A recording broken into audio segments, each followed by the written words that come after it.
a stranger with a gun came upon 2 teens taking pictures under a rising full moon. But violence is only the beginning of this story. Sometimes I thought, there are no miracles. Yeah, there are, and this is a big one. I'm Amy Donaldson, and I've spent my career talking about how lives are undone by violence. The Letter is a podcast about how lives are remade.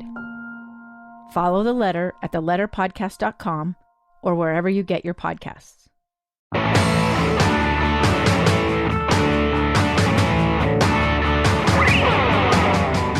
Hey, welcome to Project Recovery, a podcast about addiction. More importantly, it's about recovery. I'm Casey Scott. That's Dr. Matt Woolley. If you know somebody who needs some help, have them do what I did and give Pinnacle Recovery Center a call. It's 2020, buddy. How are you?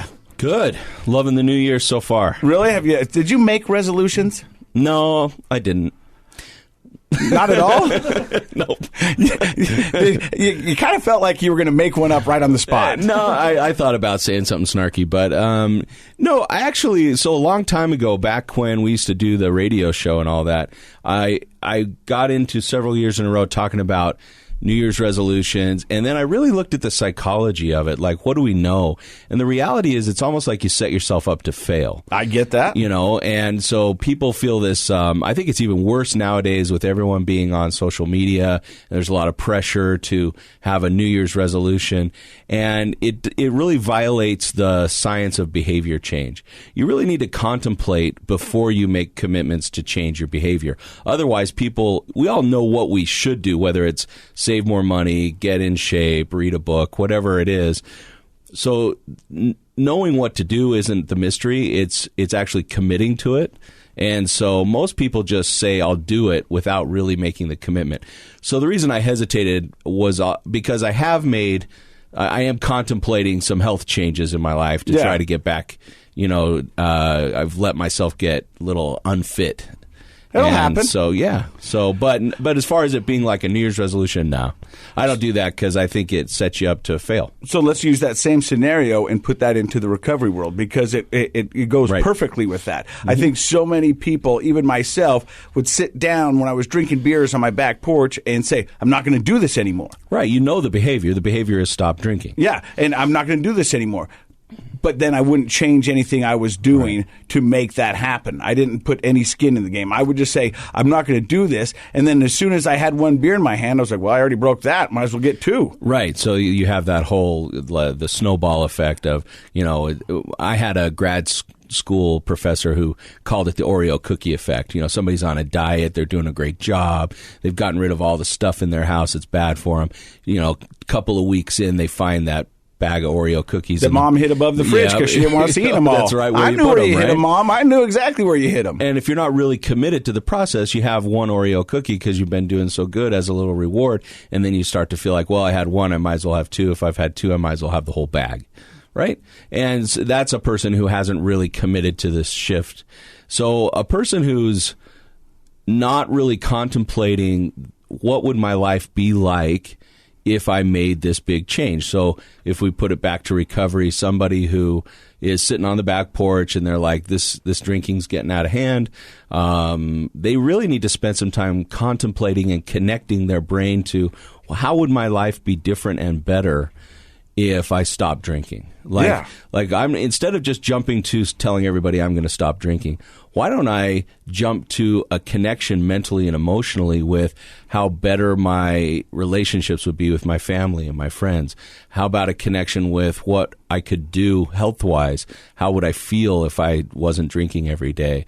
You know, make a commitment to that connection in your brain of how it would be with your work or, you know, all those different things financially. I mean, how expensive is it to be drinking every single day? Like, people don't realize how much money they're throwing away. What could I do with that money? So when you make this, if you spend time contemplating the change and then making a mental and emotional connection to those changes that will come when you stop drinking, then when you make the decision in the behavior to stop drinking, you're much more likely to follow through. In the Sigma Chi house, we used to say, if you fail to plan, you plan to fail. Yeah, is that what the Sigma Chi say? Yeah. I think that's pretty true. Yeah, but there is some truth to it. I think so many people say, I'm going to make a big change. And that big change is so hard. That's the New Year's resolution type of change, It's right? the big change. Yeah. but let's just start with a little change and then make it go to a big outcome. Yeah. But you've got to start small. I see it so many times because I'm back in the gym and I've been there for about a year and a half now. Did you get up and go on New Year's? on day one? Yep. All right. And I was there today, and I'll be there tomorrow. Yeah. But this is going to be the biggest thing because these people, gyms love this month. January's big. This is where they get them all. Because February, not so much. Yeah, everybody's like, we're going to do this, we're going to do this, we're going to be there. And they go in and they try too much, too quick, too fast. And then the next day, they can't move their arms, they can't wipe their butt. Your elbows, that's the worst. You think I'm kidding, Josh, back there, but you get a good arm workout. Oh, yeah. It makes bathroom breaks hard. And you don't want that. Got to invest in a bidet. Yeah, right? Yeah. We're going to talk about a bidet. Okay. I got a chance to try a bidet. I did too. Life-changing. Yes. Life-changing. Just recently. Yeah. I had a bidet in Palm Springs. It was amazing. Huh. Yep. It's like one of those things where you want to call somebody. I know. Say, this is amazing. How have we not known about this? I may have discussed it with a few people. Yeah. But they will. They'll go to the gym, they'll try too much, and they get sore, and then they Right. don't come back. They say to effectively make something change or make it a habit, it's 21 days, 3 weeks. Yeah. And I don't know what you doctors say about that, but that's what we say on the streets. Sounds good. And it's repetition, and that's kind of what we do when we're in recovery, is that you repeat something. And what we call stepwise change, those little steps getting you in the right direction. So, for example, if for some reason your goal was to run a marathon, then we all know that you can't just get out and run the 26.2 miles tomorrow. No. But you could get up and walk a mile. And that's one step in the right direction. And over time, as you add to the progress of your change, then eventually you're going to get to where you could run a marathon. And I think that's most of the change that we all want to make happen in our life feels like a marathon. It's a big deal, whether it's saving money, stopping drinking, whatever it happens to be. And you have to make those little stepwise progressions. Otherwise, you're right. You do too much too fast. It burns you out. You can't envision yourself keeping up this massive change. I'm going to get up at 5 o'clock every morning, go to the gym for an hour and a half. You have to work up to that kind of stuff. And so I think that's what you need to do with your recovery as well, is work up to it. You got to initiate a change. You got to have a plan. You got to have the tools, and then you move forward. So I don't have a New Year's resolution either. All I have is just to keep moving forward. And I use this thing I learned in recovery. I ask myself a simple question when something new is presented to me. Does this get me closer to my goal, or does this take me away from my goal? Oh, that's a great way to look at it. And so I just do that, and I don't always make the right decision. I can tell you that right now. I'm ready for 2020, and 2019 was a great year for me. It's the first calendar full year that I ever spent completely sober, void of any kind of substance. And it was a great time. I had some laughters, I had some tears. It was a solid year, and I think that year I learned more about myself than I had in the 45 previous years. And I could guess why, but why do you think? Was it just not having substances? Was it more than that? Because I was forced to deal with my feelings. I was forced to do self-introspection. I was forced to take inventory of my life and find out what really, truly makes me happy. I used to say, I don't care what we're doing. As long as I can have a beer, we'll have fun. And I used to say that as a joke. I used to say that as like, it doesn't matter what we do. Sort of, you weren't joking. I wasn't joking. Yeah, because if I had a beer, it was palatable. It was okay. I could do it. And that's, I think what happens there is the alcohol, or the intoxication, I should say, occupies your focus. And it makes everything fuzzy or whatever. And so you can get through a lot of boring stuff or unenjoyable stuff. When you're not intoxicated, then you actually have to deal with your thoughts and feelings. Yeah. Right? And you have to be sometimes honest with people and say, I don't really want to go do that. That's not for me. Yeah. I don't mind going to the party, but I don't want to stay up till 2. Because it's not, I feel terrible the next day. It's not fun for me. I still haven't had a drink. I haven't done anything. And I've still gone to parties and had a lot of fun. But I know when I'm done. And I just go, I'm out. And I tell people, they go, why are you leaving? I go, because I'm not having fun anymore. I'm okay. George Costanza. Yeah. I'm out. Leave on a high note. Yeah. I think also what you said is what I was trying to get you to say, and you said it, thank you, is that introspection. Being... when you are sober, when you're not intoxicated, you have the opportunity to at least do some soul searching and think about yourself and who you are and who you want to become. And I think guys get to be our age in our 40s, and that's that midlife evaluation time. When we blow it, sometimes we call it a midlife crisis, but everybody has a midlife introspection time. And if you're covering all that up with alcohol or drugs, you don't get to be introspective, not in a healthy way. And so I think part of the reason your year was so great was it started with being sober, but then being sober allowed you to have that introspection. And, you've always loved your kids, you've always loved your family, but I've noticed you this year have, I think, a deeper connection with your friends and family than you've had in the past. And I think that's because of the mental and emotional connection you're capable of when you're sober.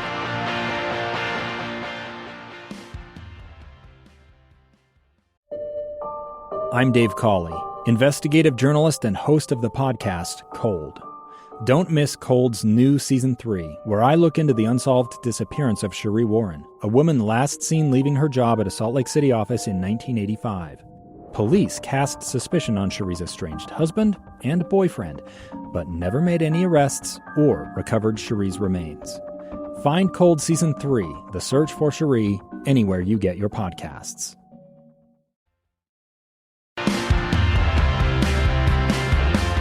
You said something, midlife crisis.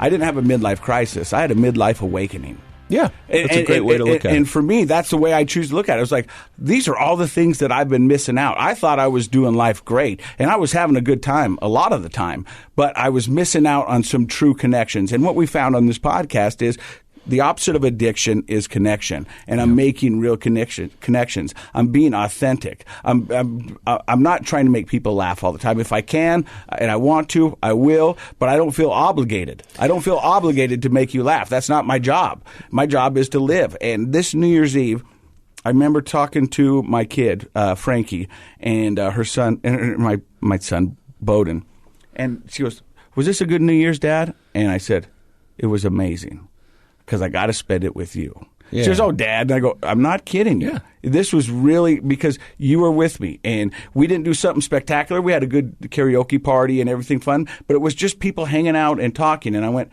this is what it's all about. Normally, I'd put so much pressure on New Year's. Right. What are we going to do when the ball drops? Where are we going to be? How many tables are we going to get? Who's all going to be there? And I didn't care who was going to be there. I just wanted a lot of people because I just wanted to be loud and raucous. Yeah. And this one was flowing, just good family and friends, and I was like, this is great, and I loved it. Yeah.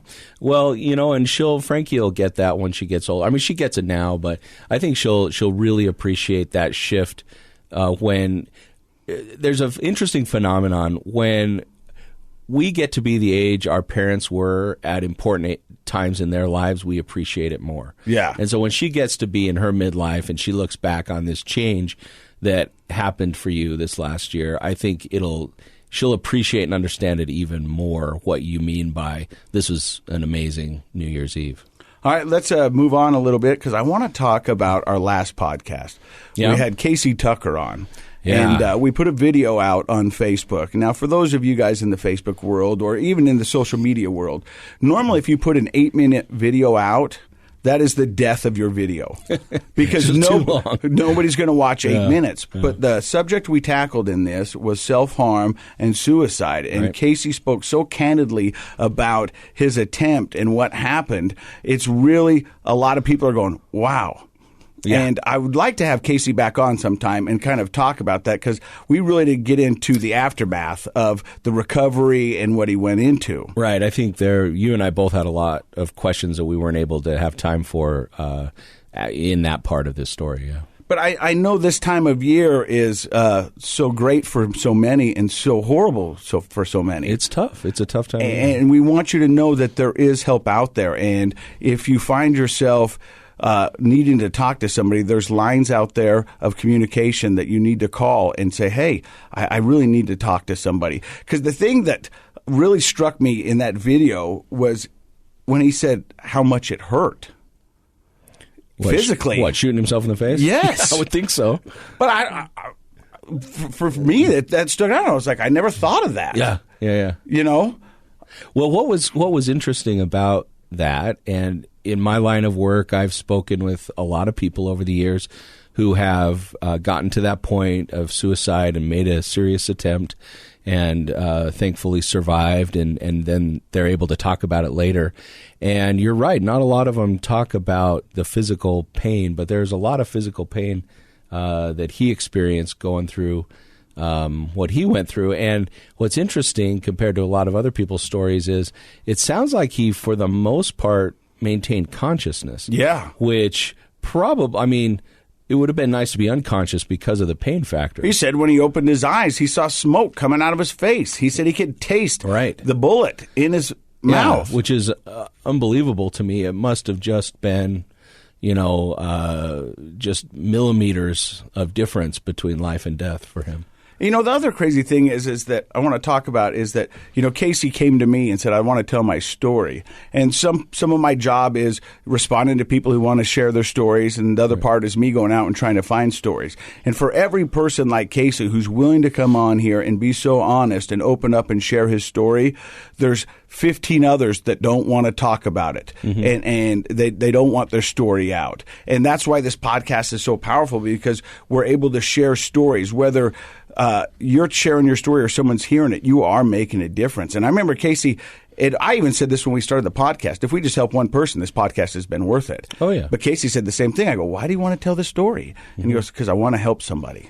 Help somebody avoid getting to that point where he was, which is unbelievable, miraculous that he is alive and able to come in and talk about it. And that suicide hotline is 1-800-273-8255. That's 1-800-273-8255. We also went to our Facebook and opened up questions and said, hey, if you've got some questions you want to ask myself, Dr. Matt, or the podcast, feel free to do it. And we've got a couple here. So the first one is, can you force someone into treatment that's not ready? Now, I know the answer to this, and it's no. Well, I mean, people get forced into treatment all the time. So what do you mean by no? Well, you can't make them. If somebody doesn't want to go, they simply, like in our facility, Well, so there's a difference between adults and children. Yeah. And so somebody under the age of 18 can be forced into treatment by their parents, and that often happens. And I would say that's a little different than when we talk about an adult, because of how a teenager's brain works and how they're kind of naturally oppositional and rebellious. It may not be a bad idea to put a adolescent in treatment against their will, so to speak, if the circumstances are right, because I've seen a lot of those adolescents kind of give up their oppositional behavior once they're in treatment, and it's a great thing for them.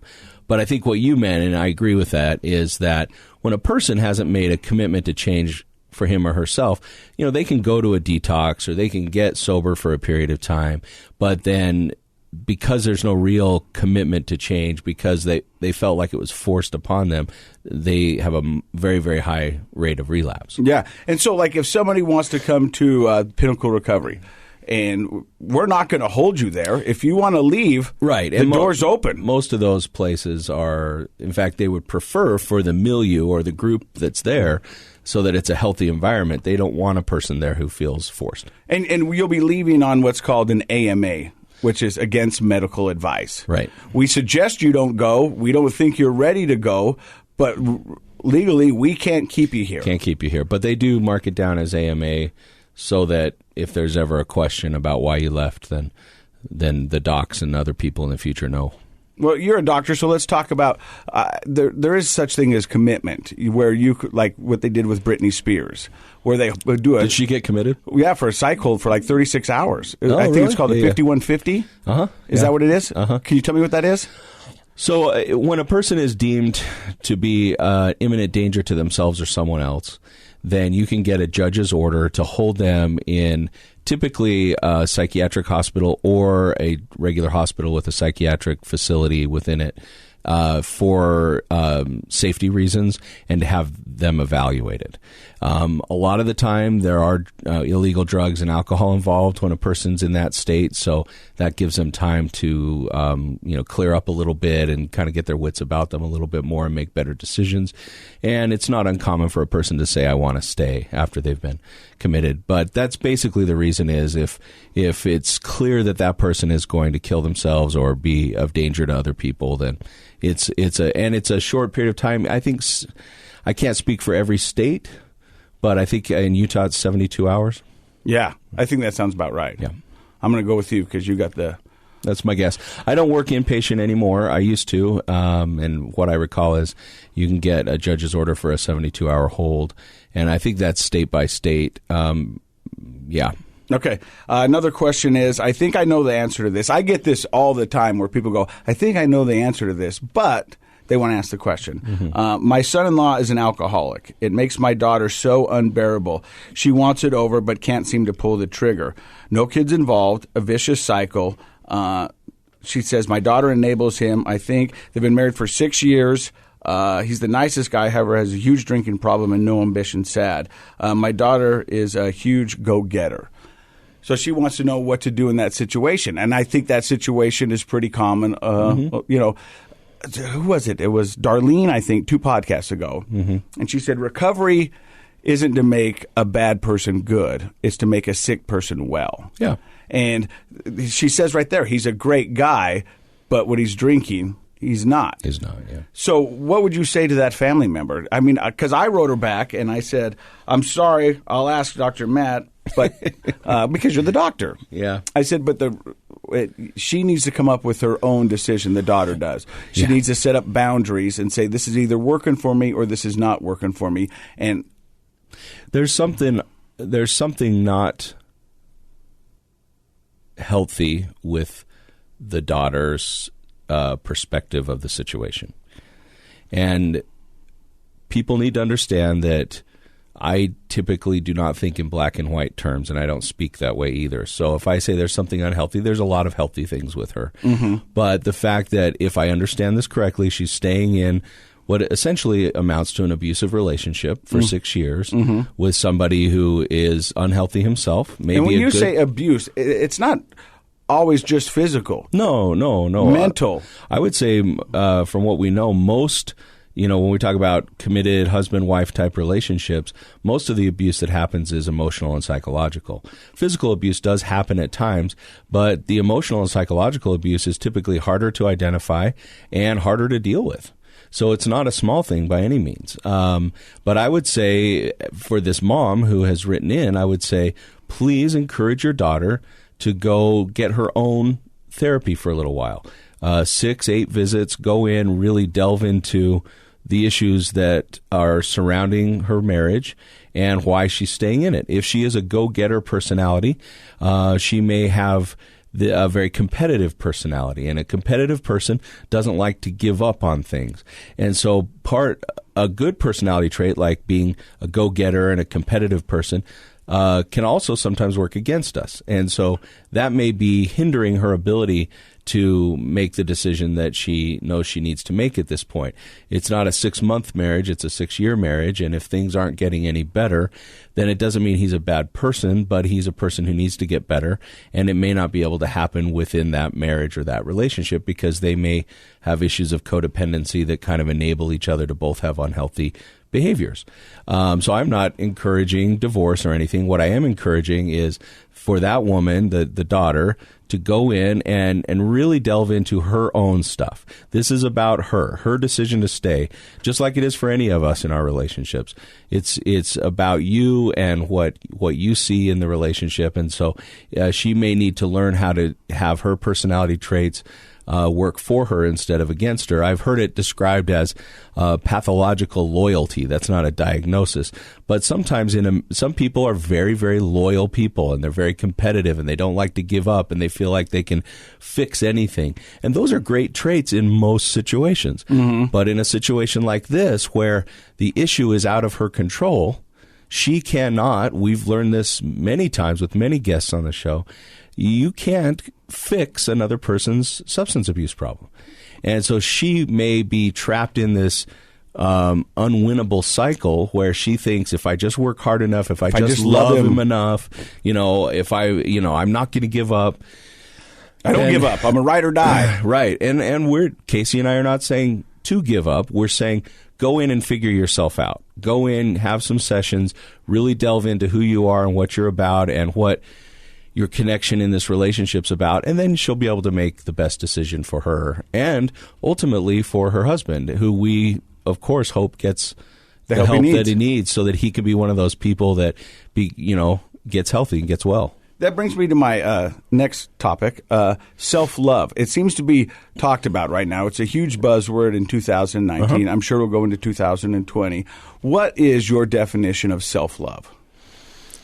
I actually almost prefer the term respect. It feels more like self-love is like, how much do you really respect yourself? Like, and do you see yourself as a foundation for other people in life? And what I mean by that is, Casey, you and I are dads. We both have kids. Mm-hmm. And so we could visualize that you and I are foundations for these children in their lives and eventually grandchildren and all of that.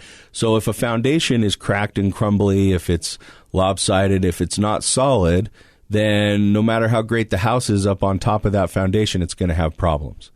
And so if you respect yourself enough to be that solid foundation, then you're going to love yourself and do the things that help you get physically, mentally, emotionally healthy in life, financially healthy, physically healthy, sober, those sorts of things. So that's what I think. It kind of comes back to how much do you respect yourself, and then you can build a lot of great stuff on your own foundation.